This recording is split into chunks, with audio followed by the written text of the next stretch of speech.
प्यारे बच्चों, आज हम कक्षा 7 का जो अध्याय 4 है मुगल साम्राज्य के बारे में पढ़ेंगे।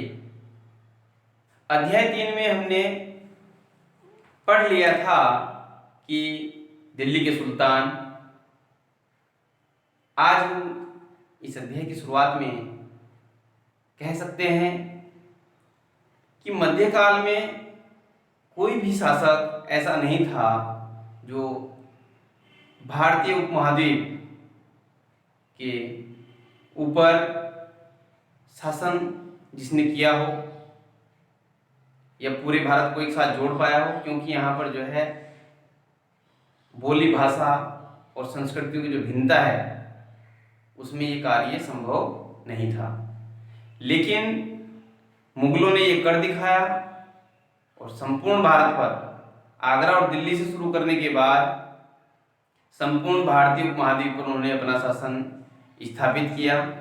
ये मुगल कौन थे? ये मुगल कौन थे?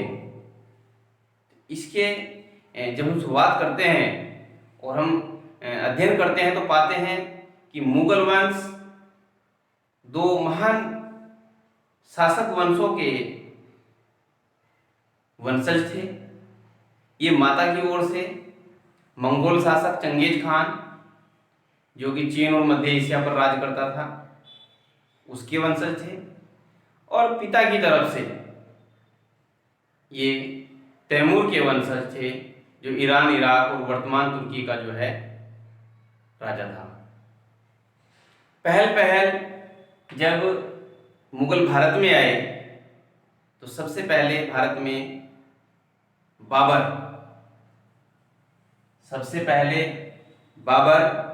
का सैन्य अभियान था।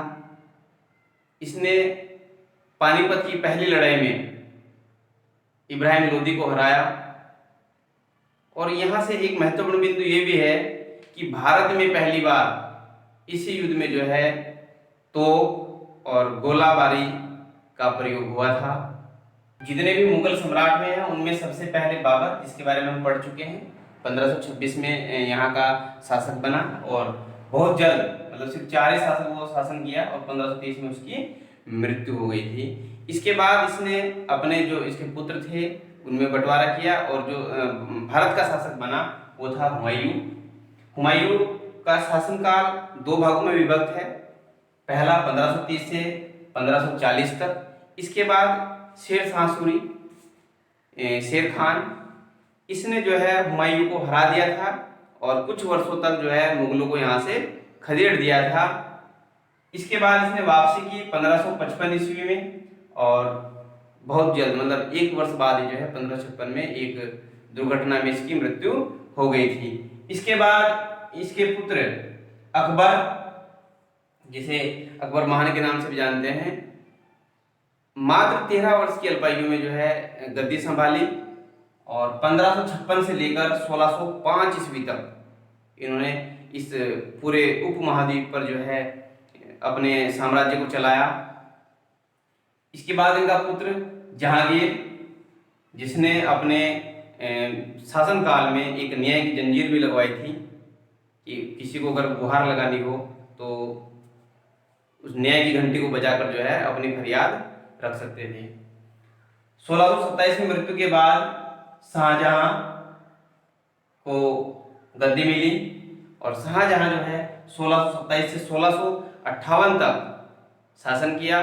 शाहजहां की जो कार्यकाल है उसको मुगल काल का स्वर्ण युग भी कहा जाता है, स्वर्ण काल, क्योंकि इसके काल में बहुत सारी इमारतें जैसे लाल किला, जामा मस्जिद, ताजमहल, जितने भी निर्माण कार्य हुए हैं वो अधिकतर शाहजहां कार्यकाल में हुए हैं।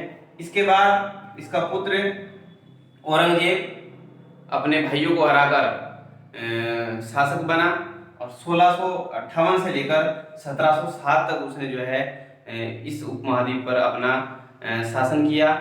लेकिन यही वो पहला शासक था जिसने बहुत जो निर्दयी था और अपने प्रजा को जो है बहुत ज़्यादा परेशान भी करता था। इसके बाद इनके जितने भी उत्तराधिकारी हुए हैं 1707 से लेकर 1857 की जब क्रांति होती है, जिसमें बहादुर शाह जफर इनका उत्तराधिकारी को पकड़ लिया जाता है और लाल किले पर एक तरह से अंग्रेजों का अधिकार हो जाता है। यहाँ से लेकर 1707 से लेकर 1857 के बीच में इनके जो भी उत्तराधिकारी हुए हैं वो बहुत ज्यादा शक्तिशाली नहीं थे, कमजोर थे। उत्तराधिकार की मुगल परंपराएं। जब उत्तराधिकार की बात हम करते हैं, जैसे पिता की मृत्यु के बाद शासन कौन चलाएगा, तो जैसा कि भारत में परंपरा प्रचलित थी, तो हमारे यहाँ ज्येष्ठाधिकार, मतलब जो भी ज्येष्ठ पुत्र होगा वही राजा बनेगा। जबकि मुगलों में इस परंपरा का पालन नहीं करते थे। उनके यहाँ चलता था शहदायाद परंपरा।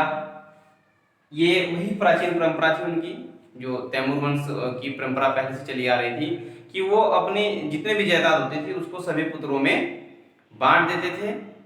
भले ही वो बाद में एक दूसरे की हत्या करके, एक दूसरे को हरा करके उनमें से एक राजा बन जाता था, लेकिन वो अपने जो सामने जो बंटवारा करते थे वो शहदायद परंपरा के अनुसार उसका बंटवारा कर देते थे। इसके बाद हम देखते हैं कि मुगलों के जो अन्य शासकों के साथ संबंध थे वो किस प्रकार थे, या उन्होंने इतने बड़े उपमहाद्वीप पर किस तरह से शासन किया।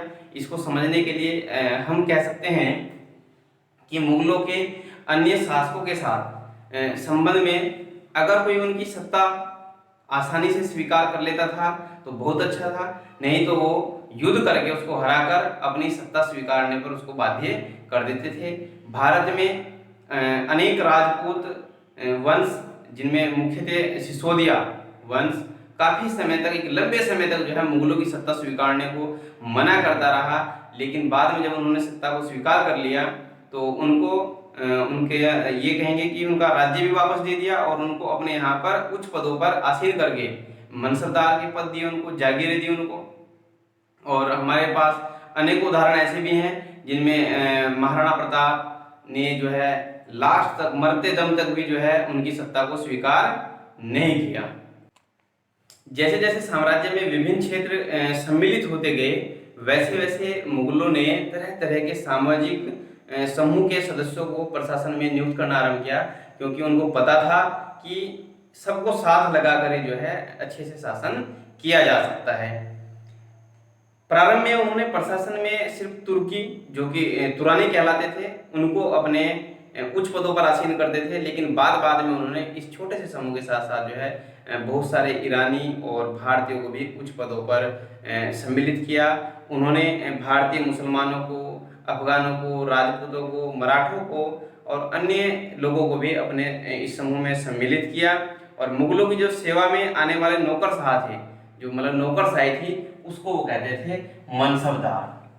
अब मनसबदार क्या था, तो ये एक ऐसे व्यक्ति के लिए प्रयोग होता था ये शब्द जिन्हें कोई सरकारी हैसियत या पद प्रशासन में मिलता था।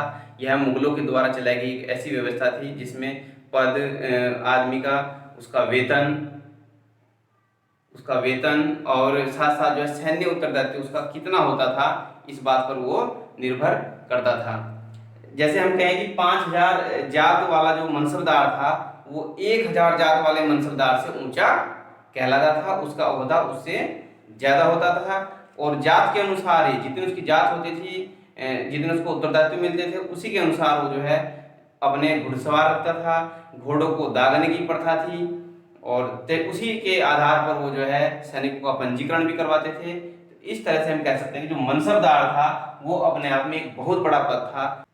मनसबदार को वेतन कहाँ से मिलता था, इसके लिए एक व्यवस्था की हुई थी कि उनको एक ऐसी भूमि जिससे राजस्व एकत्रित हो सके, कर मिल सकता है, ऐसी जमीनें मिलती थी और उसको हम जागीर कहते थे। और जिसको जागीर का प्रबंधन करना होता था उसको हम जो है जागीरदार कहते थे।